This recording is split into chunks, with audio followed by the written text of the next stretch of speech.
Selamat datang di Misteri Dunia.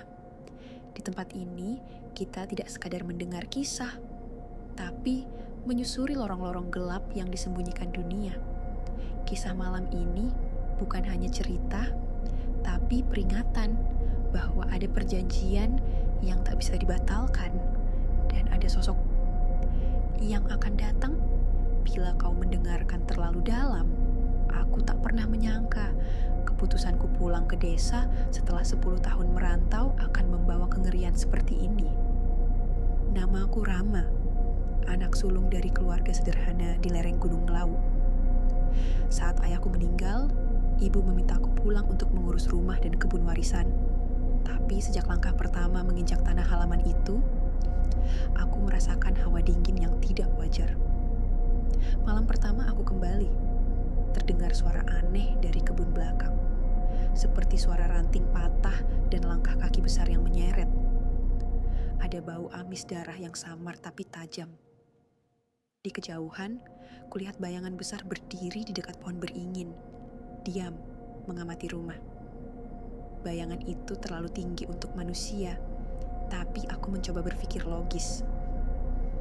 Hingga malam berikutnya, saat aku melihat ibu duduk di tengah kebun, tubuhnya dilumuri darah ayam, dan ia berbicara ke pohon tua itu. Dengan suara lirih, dia berkata, "Ampuni kami, Ki Brenggolo. Tumbalnya akan segera datang." Saat kutanya apa yang terjadi, ibu hanya menatapku kosong. "Kamu pewarisnya Rama, kau harus tahu." Dan malam itu aku tahu, aku tidak bisa lari. Kata Pak Mulyo, tetua desa, keluarga kami terikat perjanjian pesugihan dengan makhluk gaib bernama Ki Brenggolo, setan kuno yang tinggal di bawah akar pohon beringin keramat. Ia memberi kekayaan, tapi menuntut darah sebagai tumbal. Bila tidak diberikan, ia akan datang dan mengambil sendiri. Ki Brenggolo bukan makhluk biasa. Ia adalah makhluk berwujud monyet raksasa, namun wajahnya separuh manusia tua. Matanya putih menyala, taringnya panjang, dan tubuhnya dilapisi bulu hitam pekat yang mengkilap seperti dibasahi darah. Tangannya panjang dengan kuku seperti sabit. Dan malam itu, dia datang. Aku mendengar suara pintu berderit, meski semuanya terkunci. Dari luar, langkah besar menghentak tanah. Lalu terdengar bisikan. Di telingaku, "Tumbalnya, di mana?" Sosok besar itu berdiri di ambang pintu, matanya merah menyala. Mulutnya terbuka, dan dari dalamnya keluar suara jeritan korban-korbannya. Ibuku berdiri membeku di tengah ruangan.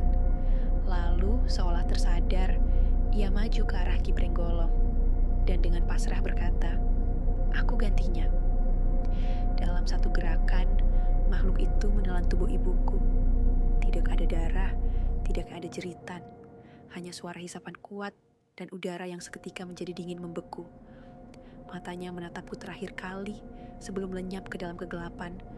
Tapi aku tahu ini belum selesai, karena setiap malam setelah itu, suara langkahnya masih terdengar. Ia menunggu tumbal berikutnya. Dan itulah kisah tentang Ki Brenggolo, setan penunggu pesugihan yang haus akan darah dan tumbal manusia. Malam ini, kau mungkin akan tertidur.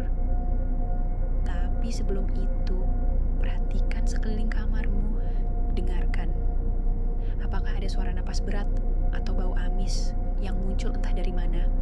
Karena konon, Ki Brenggolo akan mendatangi siapapun yang tahu kisahnya, yang menyebut namanya, dan tak menoleh saat dipanggil. Bayangkan, wajahnya separuh manusia, separuh monyet buas, matanya menyala dalam gelap. Dan ketika kau bermimpi malam ini, mungkin dia sedang berdiri tepat di belakangmu. Sampai jumpa di cerita berikutnya, dan ingat, jangan pernah menatap matanya terlalu lama.